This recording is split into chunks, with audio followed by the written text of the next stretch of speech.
সমঝোতায় না গেলে ইরানকে বোমা মেরে উড়িয়ে দেওয়ার হুমকি দিয়েছেন মার্কিন প্রেসিডেন্ট ডোনাল্ড ট্রাম্প। এর আগে মধ্যপ্রাচ্যের দেশটিতে সামরিক অভিযান পরিচালনা করারও হুঁশিয়ারি দেন মার্কিন শাসক। আর যুক্তরাষ্ট্র ও ইসরায়েলের যে কোনো হামলাকে প্রতিহত করতে সর্বোচ্চ প্রস্তুতি গ্রহণ করেছে তেহরান।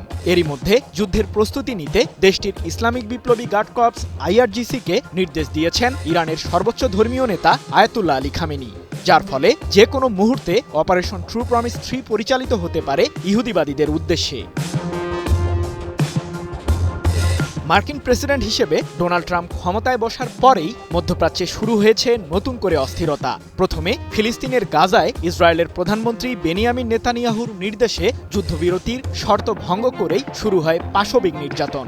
আর ইসরায়েলকে যাতে কোনোভাবেই ইয়েমেনের হুথি বিদ্রোহীরা থামাতে না পারে সে লক্ষ্যে ইয়েমেনের রাজধানী সানা জুড়ে মার্কিন সামরিক বাহিনীকে হামলা চালানোর নির্দেশ দেন ট্রাম্প, যার মাধ্যমে আবারও উত্তপ্ত হয়ে ওঠে মধ্যপ্রাচ্য পরিস্থিতি।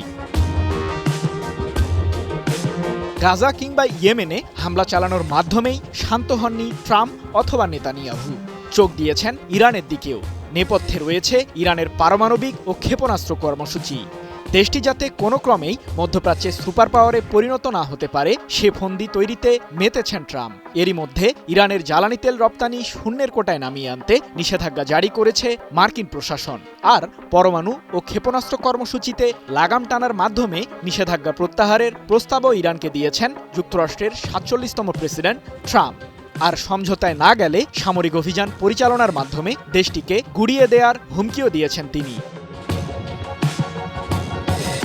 সঠিক প্যাড আর সঠিক তথ্য দিয়ে এসব সামলে নিব এক হয়ে। Monalisa sanitary napkin. এবার ইরান জুড়ে বোমা হামলা চালানোর হুঁশিয়ারি দিয়েছেন মার্কিন প্রেসিডেন্ট ট্রাম্প। বলেছেন, ইরান যদি পারমাণবিক ইস্যুতে সমঝোতায় না আসে তবে দেশটিতে এমন বোমা হামলা চালাবো যা আগে কখনো দেখেনি তারা। মার্কিন সংবাদ মাধ্যম NBC নিউজকে দেয়া এক সাক্ষাৎকারে এমন মন্তব্য করেন প্রেসিডেন্ট ডোনাল্ড ট্রাম্প। ৩০ মার্চ এক প্রতিবেদনে বিষয়টি নিশ্চিত করেছে লন্ডন ভিত্তিক সংবাদ মাধ্যম ইরান ইন্টারন্যাশনাল।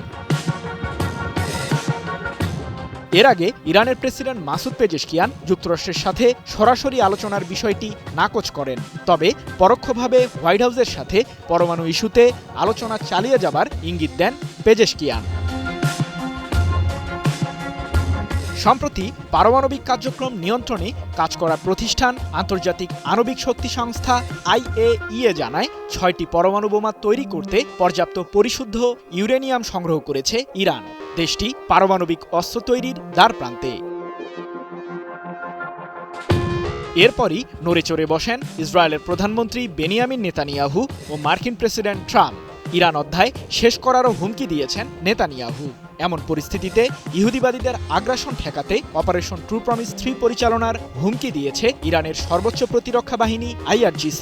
এমনকি ইসরায়েলকে লক্ষ্য করে পূর্বের চালানো 2টি হামলার চেয়ে তৃতীয় দফার হামলা আরও ভয়াবহ হবে বলেও নেতানিয়াহুকে হুঁশিয়ার করেছে তেহরান। সৃজন মাহমুদ, নিউজ 24।